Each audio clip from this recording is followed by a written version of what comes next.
Your brain is the most powerful weapon in the world. Once you put away your phones and your computers and all that we have nowadays, yeah, it's great. We're up to date. But your brain is the only thing you have when you're going through depression, when you're going through hard times, when you're going through death. Real life you can't Google that, man. You're alone. You're alone. You may have a shrink you're going to, you may have a best friend you're going to, but there's 24 hours in the day where you're alone in this brain. And your brain is talking to you in all kinds of ways. And it wants to control you and pull you in these different pockets. If you can't control your own brain and your brain controls you, you got to tell your brain where you want to go and how you want to go and how you want to get there. You got to control it. If not, it's over. What existed for me was, okay, man, how am I going to make this work? And all I knew back then was hard work. The only way anything gets accomplished. That's all I heard back in those days. You gotta work hard. You gotta work hard. I'm not getting I can't get this paragraph. I can't remember what the f***'s in this paragraph to pass this test to get in the military. Read again. Still not getting it. Read again. But if you're not getting it, write it out. And that's how I started learning. Okay, well, I gotta write out everything I do. And then write it out again, and write it out again. And guess what happened? I got it. I can't swim. I'm negative buoyant. Go back again. I can't swim. Go back again. Go back again. Go back again. I got it. I realized if I keep going back and going back and going back until just becomes, your mind will say, okay, we're gonna figure it out. Because he is not going to stop. It's not like I'm gonna try one more time. No, it's just like alarm clock goes off, boop, we're going back. I can't read right, we're going back. I gave myself no way out, and my mind realized that. They said, okay, we're gonna adapt and overcome now. Like a lot of people say, trying hard. Your mind knows, man. It knows this guy's bull. Man, this guy's lying. There's no truth behind it. When I was in Navy SEAL training, people go, how were you there for 18 months? The program was only 6 months long. You were in 3 hell weeks in 1 year. No one's ever done that. How did you do that? I talk about the new norm. When I lived in a $7 a month place when I was growing up for a short period of time, I loved it. I didn't know any different. That was my norm. Once we moved out of that place, we moved to a $236 a month place. I was like, I never want to go back to that little piece of shit. But if you go back to that $7 a month place and you realize this is where I live, this is all I got. Your mind says, roger that, this is home. So when I was going through Navy SEAL training for 18 months and going back through all the hard parts over and over again, I told myself after the first time, I knew it was gonna be a long journey there. My body was breaking down. It was just how it was going on. I said, you know what, this is my new norm. So my mind said, it's like going to work. Like you go to work, you put your suit and tie on, I go into suffering every day. Every day, suffering, being broken, duct taping my feet up, stress fractures, shin splints, being broken. This is my new norm. And your mind says, if we're not broken, this ain't normal. We gotta be broken. So then your mind starts to get tougher and tougher and more callous. People, how did you run on broken feet? Broken shins. My mind knew this is how we operate. We're in Navy SEAL training. This is what we are. I became hell. And that became my new norm. I gave myself no way out. There was nothing outside these walls of hell. Nothing. I loved God, but for a short period of time, I became the devil because that was hell. I became the boss, the owner, the CEO of Navy SEAL training. That was my mindset. And that's how you get through things. You immerse yourself wherever it is, and you become that. You become that and give yourself no way out. When I was 297 pounds and I was fat as hell trying to be a Navy SEAL, the scariest thing in the world to me, even to this day, was that could have been the rest of my life.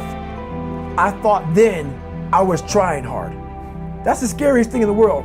I thought then 297 pound, working for Ecolab, spraying for cockroaches, making $1,000 a month. I thought that was me at my 100% potential. Come to find out, a few years later, I wasn't anywhere near that. 106 pounds less, graduated Navy SEAL training, went on to do all these other things. Looking back on that, that was me trying hard. That's why people gotta understand, what is in us, we have no idea until we start trying hard. And I mean really trying hard, where you're obsessed with, hey, this is my new norm. My new norm is that, wow, this isn't always fun. It's not always meant to be fun. And that's when you know you're trying hard. People hear my story and think this guy is sadistic. I realized how the brain works. I figured out how the brain works. I'm a scared kid, and that's what gives me so much power. I had no foundation, and I built this off of just researching the mind. The feeling you get is basically invincibility. You realize that you can't do it all the time. When you need to do it, I know I can go to a place that I can live in. And when you know that you can run on broken legs and you can do certain things that a lot of people can do, but they're not willing to do, this power, this sympathetic nervous system of fight or flight, and you're fighting, it gives you this charge of energy of when you're sitting there at 3:30, 4 o'clock in the morning and you're duct taping your feet up because they're broken, and you're doing it by yourself, and you're going through arguably one of the hardest training in the world. And these guys, most of them are healthy, and you're going through it broken, and you're already at a disadvantage, but you're still there. You can feed into that and tap into that for a lot of power. But if you look at it, well, I'm broken, man. I'm not gonna make it. But if you look at it as, man, I'm broken and I'm still here. And I'm fighting, and I'm gonna find a way to get through this, because I have no other place to go. It gives you a lot of power. When things start to suck really, really bad, my brain and a lot of people's brain, they don't go to your dad beating you up. Your brain says, we gotta get the out of here. This is miserable. So anger goes away a lot of times when you're suffering, because your brain just says, we gotta run, we gotta go. So that anger is not popping up saying, oh, I'm gonna show them, I'm gonna show those people. No, there has to be a much deeper, when I say deeper, it has to be down to mineral soil. It has to be down to that nice mineral soil where nothing can burn. You can't burn dirt.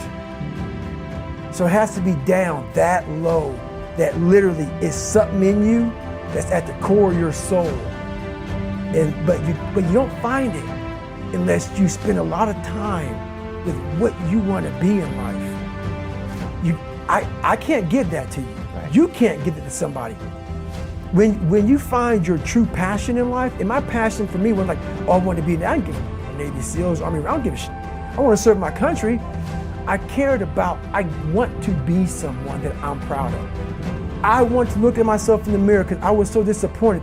That accountability mirror I talk about, I was so disappointed in what I saw every day. I wanted everybody to love David Goggins. And a lot of people did. I didn't love myself. But I knew a lot of us want to find peace first. So people say, man, you always talk about this suffering and pain. I'm at peace right now because I went through that. You don't find peace first. If you do, Merry Christmas. More power to you. More power to you. I found peace on the opposite end of finding myself. And no one really finds themselves without going through trials, tribulations, suffering, accountability. And accountability is suffering. Being accountable every day for doing right for yourself, for the people next to you, it's miserable. It's hard. So, even the smallest details.